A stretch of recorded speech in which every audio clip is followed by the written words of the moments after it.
नमस्कार, आप देख रहे हैं द समाचार पत्र। झारखंड और बिहार की तमाम बड़ी खबरों के साथ मैं हूं कीर्ति तिवारी। चलिए खबरों की शुरुआत करते हैं। बोकारो इस्पात प्रबंधन अब तक स्टील प्लांट में लगातार हो रहे दुर्घटनाओं की वजह से सुरक्षा नियमों की अनदेखी करने का आरोप झेल रहा था, लेकिन अब बोकारो स्टील प्लांट के ठेकेदारों कॉन्ट्रैक्टर्स एसोसिएशन के बैनर तले बैठक कर वर्षों से अपनी लंबित मांगों के समर्थन काम रोको प्रस्ताव लाकर बोकारो इस्पात प्रबंधन को एक झटका दे दिया है। गौरतलब है कि आज बोकारो इस्पात के उत्पादन में ठेका श्रमिकों की एक बड़ी भूमिका है, जिस वजह से यह बड़ा झटका माना जा रहा है। कॉन्ट्रैक्टर्स एसोसिएशन ने बैठक कर काम रोको प्रस्ताव पारित करते हुए कहा कि प्रबंधन लगातार हमारी मांगों की अनदेखी कर रहा था। जब तक हमारी मांगें पूरी नहीं की जाती, हमारा संघर्ष यूं ही जारी रहेगा।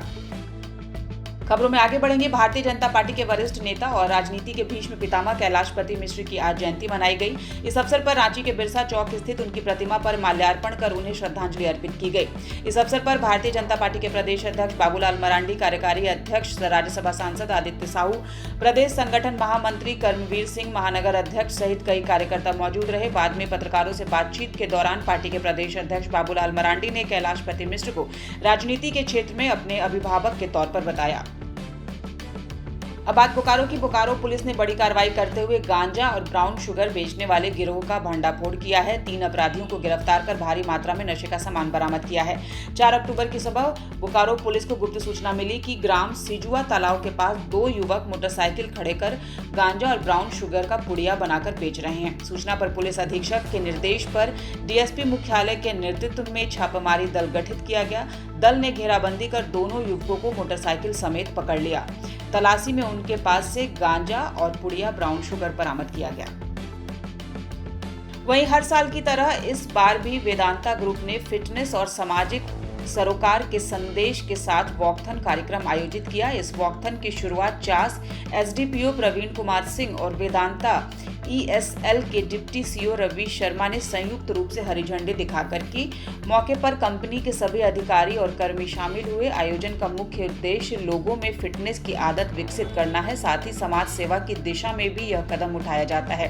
वेदांता हर साल इस कार्यक्रम से प्राप्त सहयोग से बच्चों के लिए भोजन की भी व्यवस्था करता है, ताकि कोई बच्चा भूखा ना सोए। कंपनी इस सामाजिक पहल को धरातल पर उतारने के लिए सीएसआर एक्टिविटी के तहत नंद घर योजना चला रही है, जिसके जरिए प्लांट के आसपास के गांवों में बच्चों को पोषण और शिक्षा की सुविधाएं उपलब्ध कराई जाती हैं। राजधानी रांची के मोराबादी मैदान में झारखंड राज्य आकलन सफल सह प्रशिक्षित सहायक अध्यापक संघ की बैठक आयोजित की गई। बैठक में अपनी मांगों को लेकर विचार विमर्श किया गया। यदि झारखंड सरकार अपनी मांगों पर आगामी 15 नवंबर से पहले संज्ञान लेते हुए अस्थायी समाधान नहीं करती है, तो आने वाले 15 नवंबर को संघ के द्वारा विरोध प्रदर्शन किया जाएगा। साथ ही यह भी निर्णय लिया गया कि बैठक के बाद संघ के पदाधिकारी ने बताया कि हमारी मांगों के अंतर्गत राज्य के आकलन सफल सह प्रशिक्षित सहायक अध्यापक को वेतनमान समतुल्य मानदेय सुनिश्चित की जाए सहित अन्य मांगे हैं, और इन मांगों को लेकर विगत 3 माह पहले भी राजभवन के समक्ष धरना दिया गया था। वहीं पाकुड़ पुलिस ने बड़ी कार्रवाई करते हुए बाइक चोर गिरोह के 3 आरोपी को गिरफ्तार किया है। टेक्निकल और मैनुअल साक्ष्य के आधार पर यह बड़ी कार्रवाई की गई है। दरअसल मालपहाड़ी ओपी थाना क्षेत्र से 3 अक्टूबर को एक बाइक की चोरी हुई थी, जिसके बाद मालपहाड़ी ओपी थाने में 4 कांड पर कार्रवाई शुरू कर दी गई। वहीं एसपी निधि द्विवेदी ने एसडीपीओ डीएन आजाद के नेतृत्व में छापेमारी टीम का गठन किया। गठित टीम ने लगातार अलग अलग जगहों पर छापेमारी की। इस दौरान छापेमारी करते हुए टेक्निकल और मैनुअल साक्ष्य के आधार पर बाइक चोर गिरोह के 3 आरोपी को गिरफ्तार किया गया। उनके पास से चोरी की बाइक भी बरामद की गई।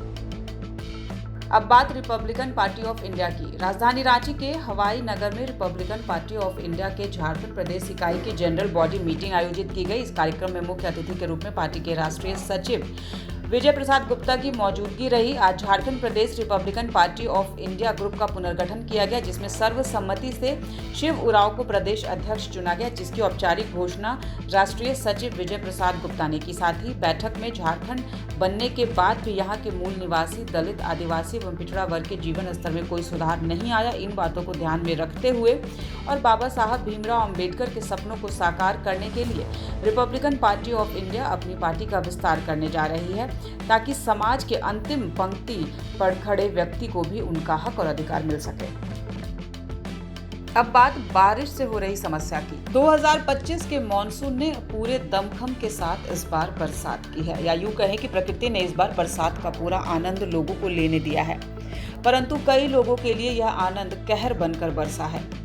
बरसात भी ऐसी कि कई घरों में पानी घुस चुका है और पानी और बदबू से लोग परेशान हैं। हम बात कर रहे हैं हजारीबाग नगर निगम क्षेत्र के वार्ड 23 की, जहां लगातार हो रही बारिश ने लोगों का जीना मुहाल कर दिया है।